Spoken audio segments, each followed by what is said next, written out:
Assassin's Creed Odyssey, a top 5 Assassin's Creed game, but somehow a bottom 5 Assassin's Creed game at the same time. Let's get into it. So, I'll start with the positive, guys. Let me explain why I think this is a top 5 Assassin's Creed game. For one, the visuals. I mean, you just saw in the first two clips how magnificently beautiful this game is. It is so vast, it is so lifelike. It is gorgeous to look at. The wildlife, the trees, the mountains, the ocean, all the temples, they look amazing. I mean, the historical accuracy as well with a lot of these temples, especially reflecting all the gods that they're supposed to represent and whatnot. I think the colors look absolutely amazing in this game.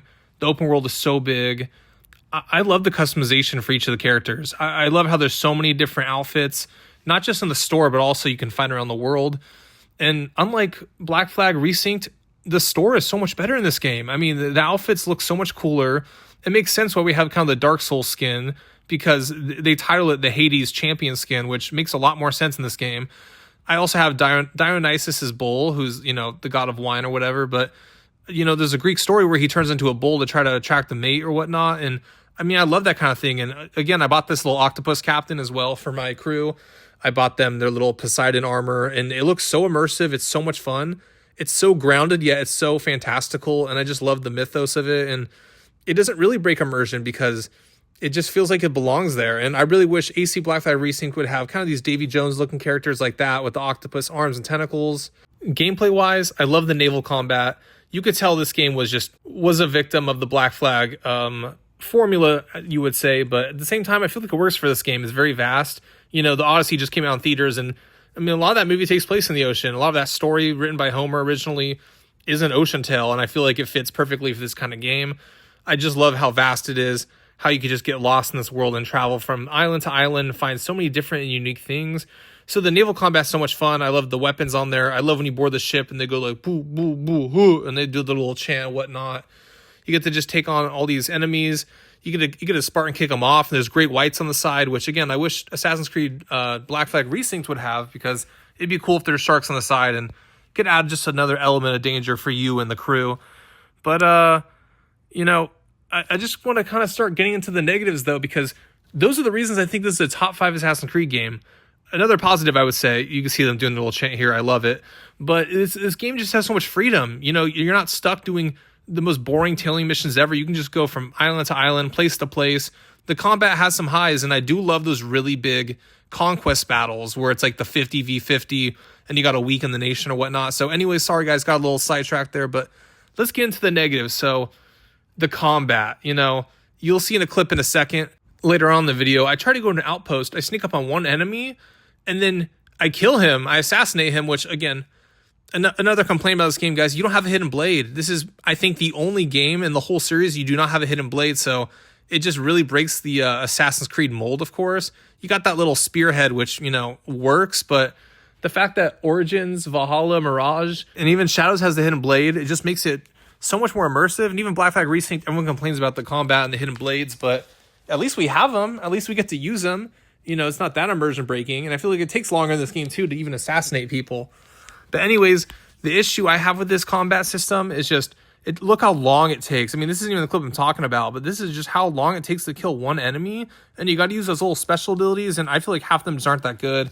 Of course, you can combo them like that and have a lot more fun, but here's me against just random civilians. I do like the fact that you can actually attack random civilians and whatnot, but I mean, why is it taking me 15 to 20 hits to attack one enemy who doesn't even have a weapon on them? Like, that makes no sense to me.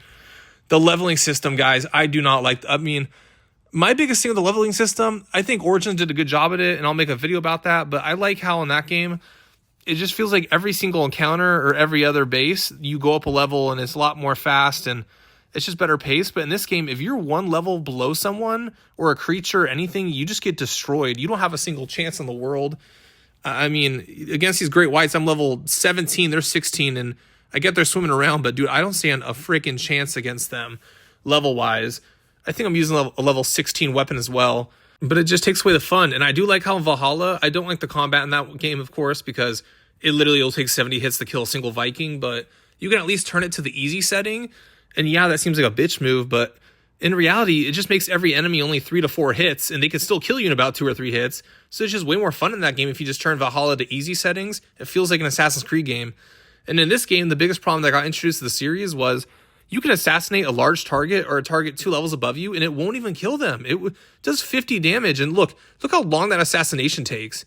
A hidden blade would have been so much quicker, and maybe I exposed myself a bit, but look, every enemy sees me instantly. I'm a level above these guys. I was supposed to say I'm below them, but here I am taking out one enemy, and then you're just going to see as the clip goes, they're just going to destroy me again and again and again, no matter how many times I attempt this. And the leveling system with the weapons, of course, you always got to get new weapons, and it's so boring. No one wants to do all that.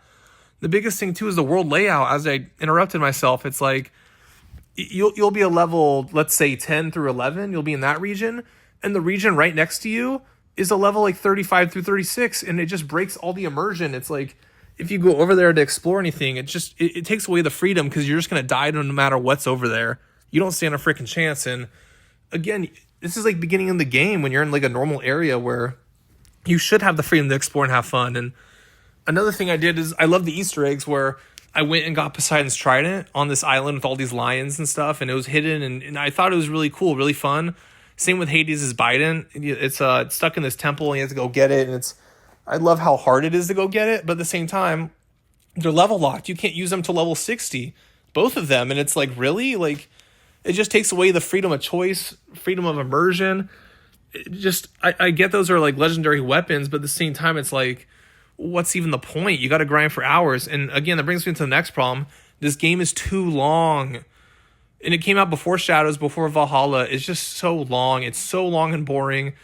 And, this game really reminds me of the Odyssey story, of course, where there's a lot of highs and there's a lot of lows. And at the end of the day, it takes too long to get where you're supposed to go. Like, what should have taken a year takes 10 years. And that is just like this game. So it's ironic how well it's doing now. It's ironic how many people want to play this game right now, because it does fit the Odyssey, where it could be so short and so sweet and so good.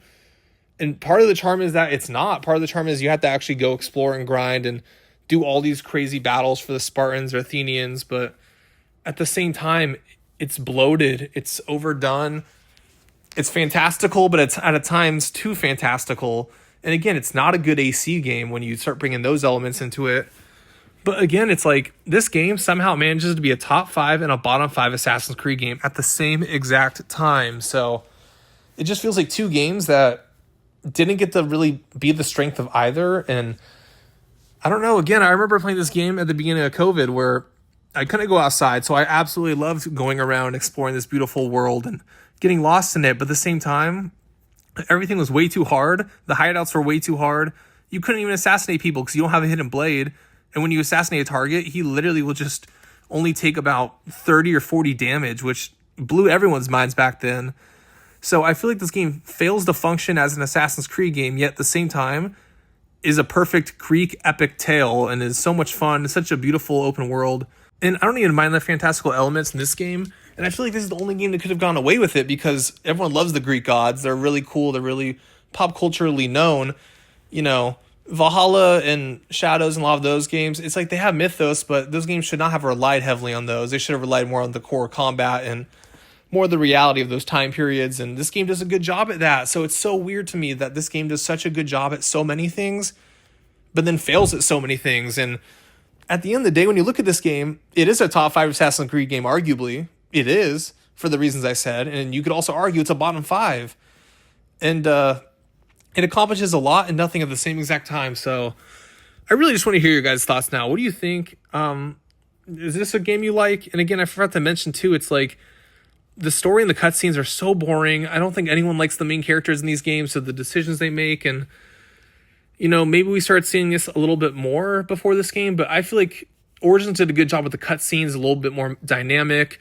Not all the time. That game's definitely long and has levels too, but at the same time, this game I feel like really cemented the whole Ubisoft hands on their hips, boring cutscenes, dialogue that means nothing.